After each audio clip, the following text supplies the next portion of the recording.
I was paralyzed in bed when I learned my husband wanted me gone. They all thought I couldn't hear them. That was their first mistake, that I lay in that hospital bed, eyes half open, mouth slack, body limp. To them, I looked like a woman who was gone in every way that mattered. But I was still there. Trapped inside my own body, fully aware, fully conscious, listening to every single word spoken in that room. Especially his. My husband sat beside me on the first day, holding my hand. He cried. Or maybe he made himself cry. The nurse said it looked like a severe stroke. Minimal movement. No speech. The doctor told him it was hard to say how much of my brain function would come back. It might be days. It might be never. He squeezed my fingers. Told me he loved me. Told me I was strong. And then the next morning, he took a phone call in the hallway. The door was cracked open just enough. I heard him laugh. He said, "I'm not celebrating. I'm just relieved. This is the closest thing to freedom I've had in 20 years. That was the first time I felt fear. Not from the stroke, not from the paralysis, but from the sound of my husband, the man I built a life with, sounding almost happy that I might not come back. I stared at the ceiling for hours after that. My heart pounded, my throat dry. I couldn't move, couldn't blink, couldn't scream. But I could feel. And I felt something shift in me that day. The realization that something was very, very wrong. Over the next few days, he stayed at the hospital. Not constantly, but enough to keep up appearances. Nurses brought flowers and cards from people I didn't know well. My assistant dropped off my phone, which he took and placed into his coat pocket without a word. I watched it happen, helpless. He told one nurse I probably wouldn't want to be bothered with messages.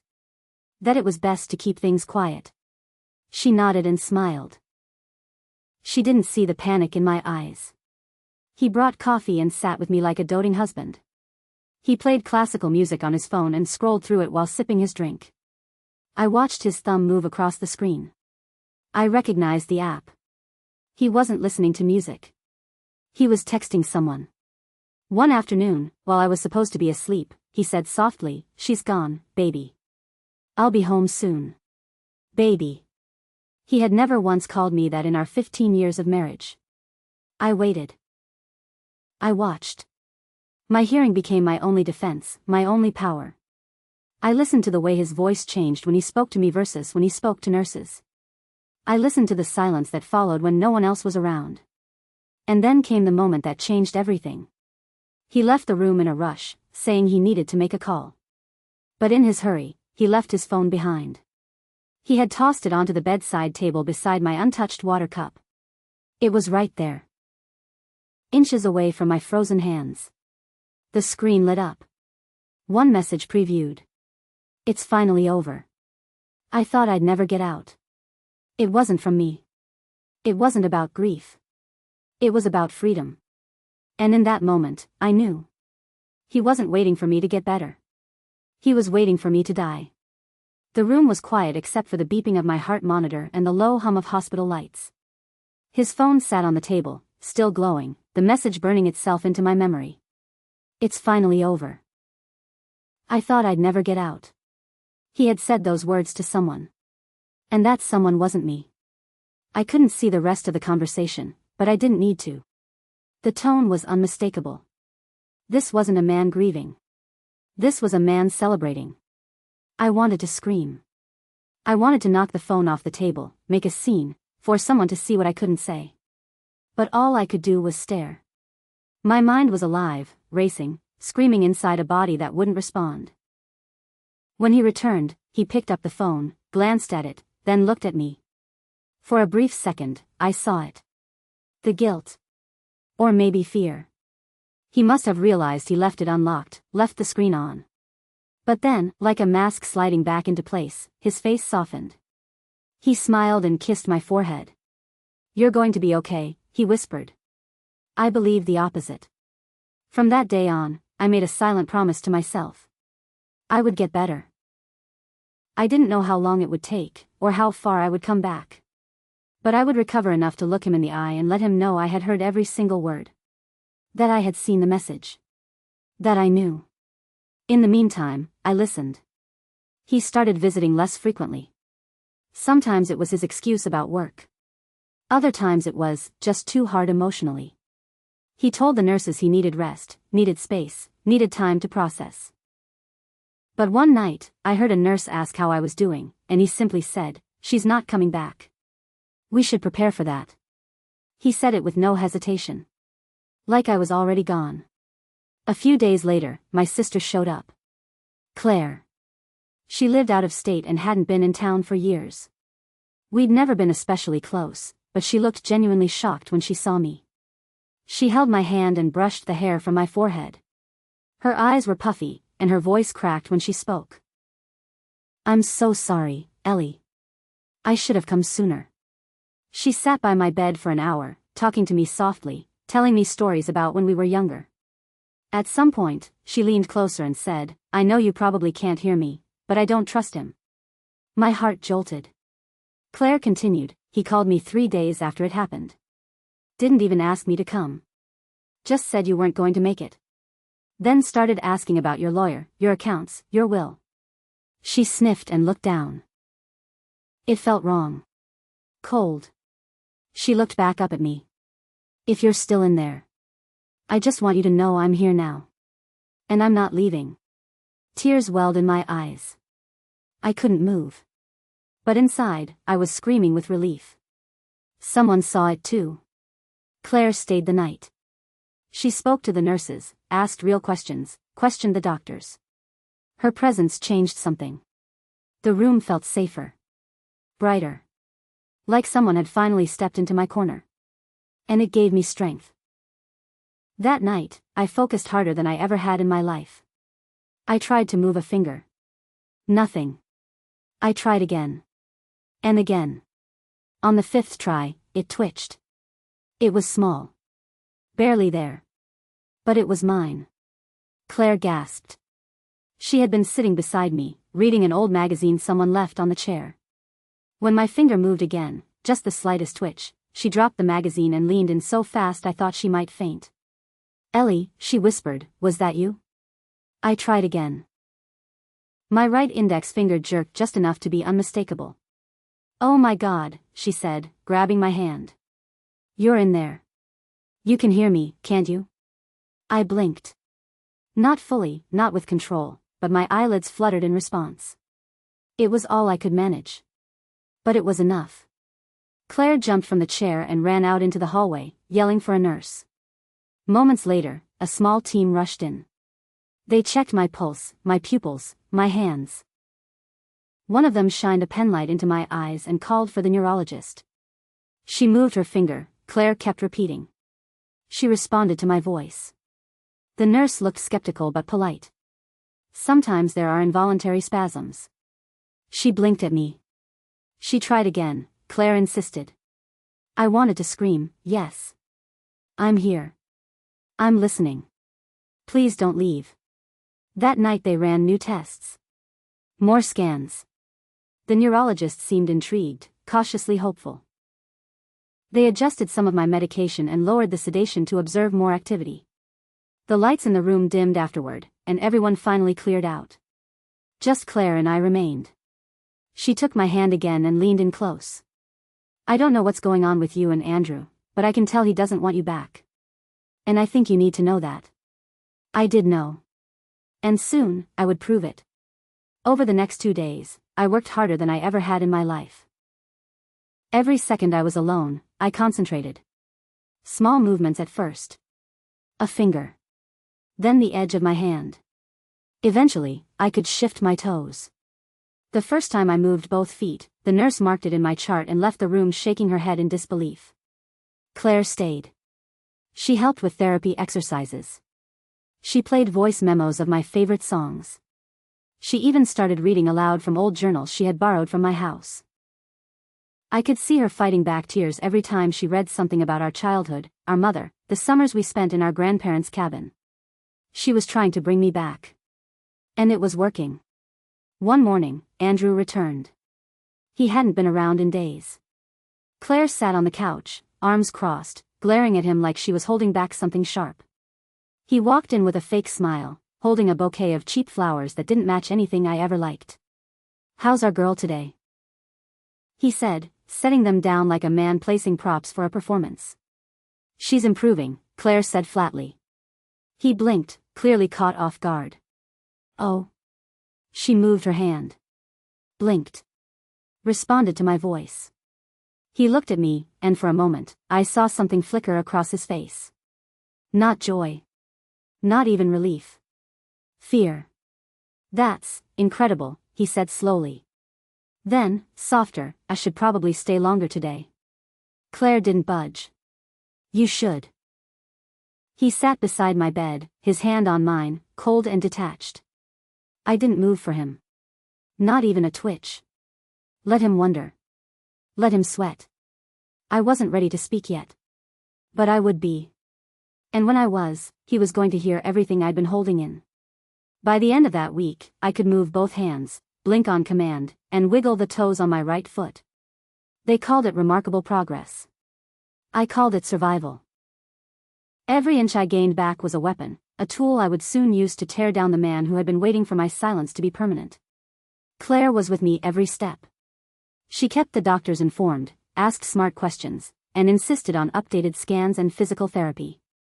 She even found a specialist who agreed to consult once I was stable enough to transition into rehab. I had never felt so grateful for her presence. For the first time in years, she looked at me not as a distant sister, but as someone worth fighting for. Andrew, on the other hand, began to unravel. He stopped bringing flowers. He spent less time sitting with me.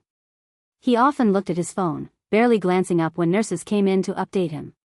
Once, I saw him pacing outside my door, whispering on a call. "I don't know what you want me to say," he muttered. "They said she was basically gone. Now she's blinking like a damn robot. What do you want me to do? Pretend this never happened?" I stared at the ceiling. I memorized every word. The next day, I had my first real conversation. It came in the form of simple, broken words, but they were mine. I whispered Claire's name. She froze. Then tears filled her eyes as she leaned close. "Say it again," she said gently. "Claire," I rasped. It sounded more like air escaping than a name, but it was enough. She grabbed my hand, squeezed it hard. "Ellie, you're back." I nodded, once. The nurses were stunned. The neurologist came in to evaluate. They called it a breakthrough. They adjusted my therapy schedule. But I wasn't thinking about the hospital. I was thinking about Andrew's face when he learned I could speak. The next time he visited, I waited. He walked in with that same tired smile. He looked thinner. More nervous. He sat beside me and reached for my hand. I let him take it. "You're doing better," he said softly. I stared at him, then whispered, "Yes." He froze. I watched his mouth open slightly. His hand twitched, then pulled back. You talked?" I nodded again. He blinked rapidly, trying to read my expression. "That's amazing." His tone didn't match his words. Then I said it. Quiet but clear. "I heard everything." He paled. "I was there," I added. "I never left." He stood up like the chair had shocked him. "Ellie, you don't understand. You were unresponsive. The doctors said you might never recover." I stared at him. He began to ramble. I didn't mean anything. I was just overwhelmed. I said stupid things. I didn't know what to do. "Texted her," I whispered. He flinched. I watched the panic set in. The cracks in his perfect image. The lie he had built was collapsing, brick by brick, under the weight of my voice. Claire entered just then. She looked at me, then at him. "She knows," I said to her. "All of it." Andrew backed away, speechless. Claire crossed her arms and said coldly, "Then I think it's time we call a lawyer." He didn't respond. He didn't need to. His face said it all. I had come back. And now, it was his turn to be silent. Andrew didn't say another word that day. He just stood there, frozen, with his mouth slightly open and his eyes darting between me and Claire. She had her phone out before he even turned to leave. "You should go," she told him flatly. He didn't argue. He walked out like a man who had just realized the walls were closing in. I listened to his footsteps echo down the hallway until I couldn't hear them anymore. And only then did I let the tears fall. They weren't from sadness. Not entirely. It was something else. Relief. Vindication. A slow-burning anger that had finally found its oxygen. Claire sat next to me and placed her hand over mine. "You don't have to say everything now," she said gently. "But I'll help you say it when you're ready." I nodded. Over the next several days, my speech returned in short, halting bursts. Physical therapy became the center of my day.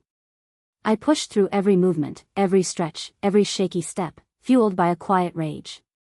My body had been taken from me, but now it was coming back. And I wasn't going to waste that second chance. Meanwhile, Claire started making calls. She contacted my attorney. She pulled bank statements. She had my housekeeper retrieve my personal laptop from the home office and deliver it to the hospital.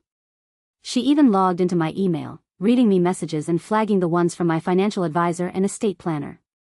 She took notes on everything. "I don't want to panic you," she said one evening, "but he's already moved funds." I stared at her. Claire set the folder in my lap. 10,000 from your private checking into an unknown account. 3 weeks ago. Right after your stroke. He was preparing, I whispered.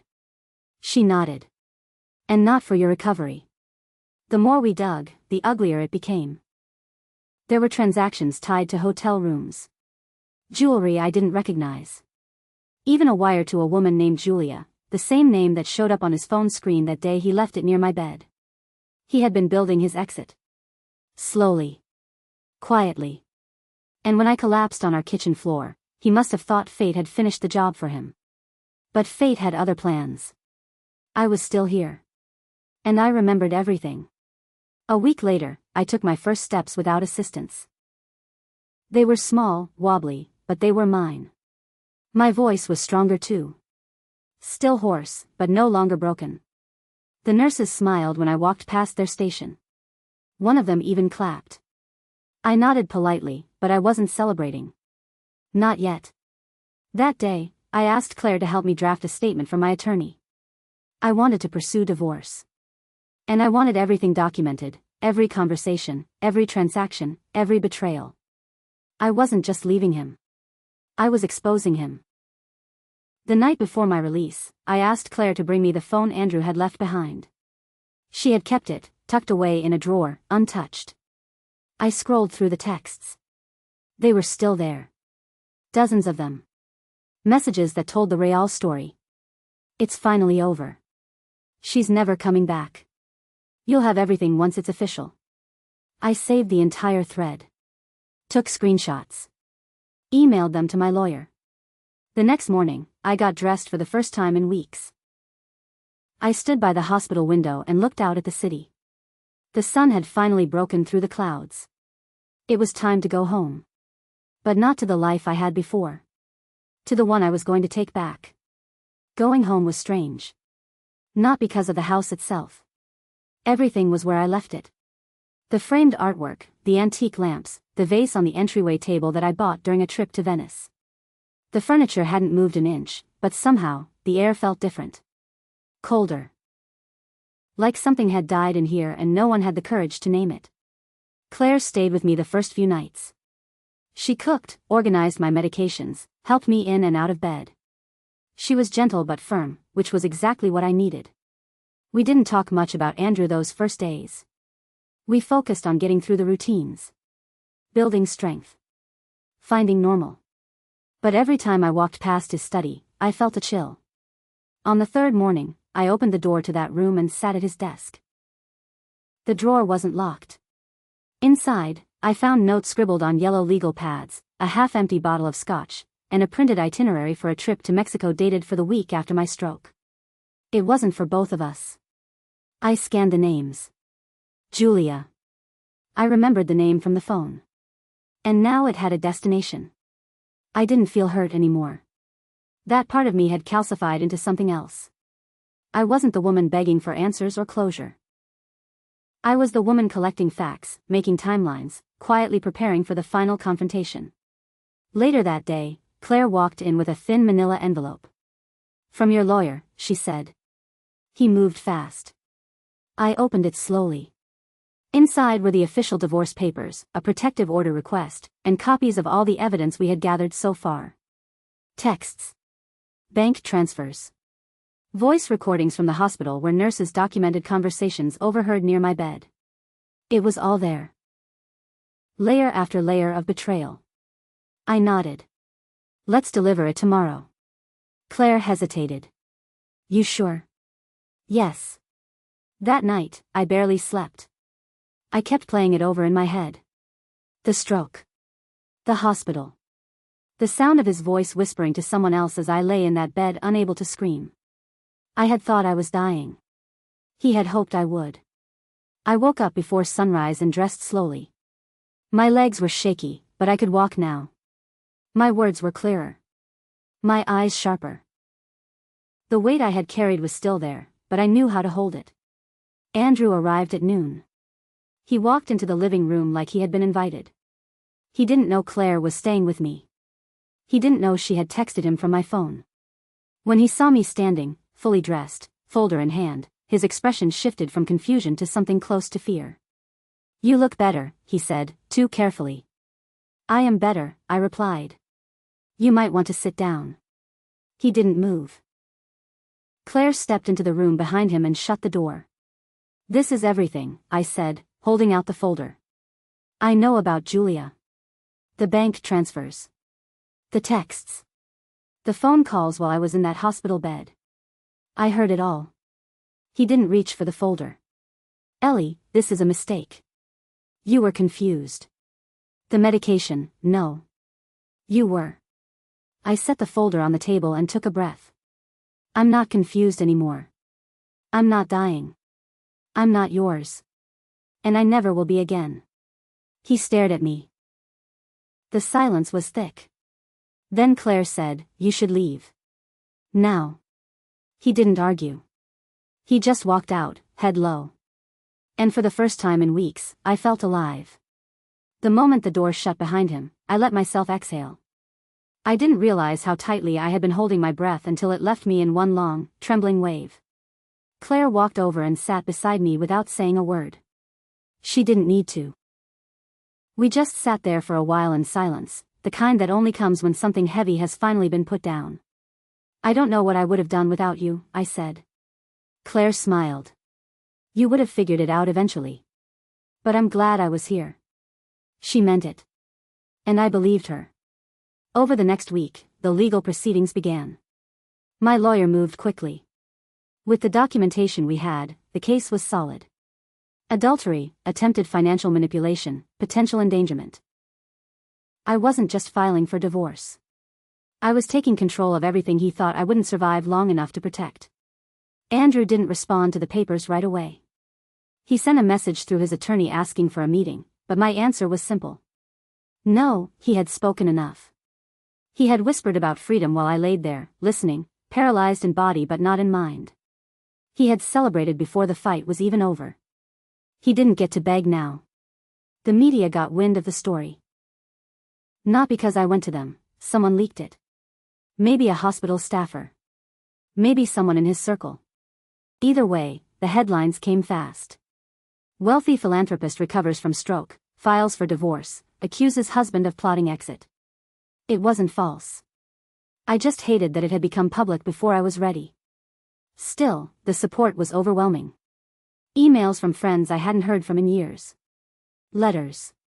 Flowers. People telling me they were proud of me. That I was brave. I didn't feel brave. I felt angry. Tired. And, if I was honest, sad. Not because I lost Andrew. But because I spent so long thinking he was someone who would stay. The man I thought I married died long before I ever got sick. I had just refused to see it.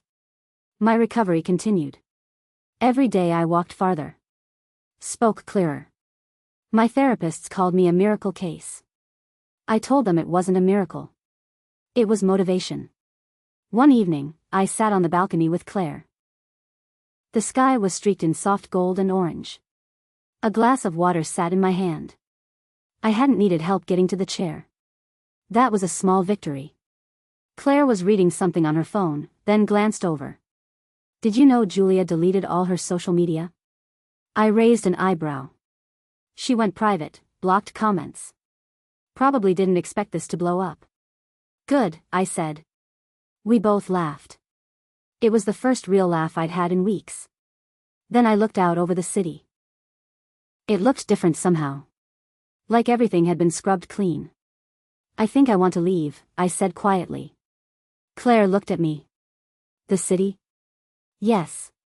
Maybe just for a while. Somewhere quiet. Somewhere I don't have to explain myself every time I walk into a room. She nodded. I'll come with you, if you want. I do. I wasn't running away. I wasn't escaping. I just needed time to remember who I was before the silence, before the betrayal, before everything I thought was permanent fell apart. I had survived a stroke. I had survived betrayal. Now it was time to learn how to live again. 3 months later, I stood on the edge of a quiet shoreline, watching waves roll in like they'd been doing long before my life ever fell apart.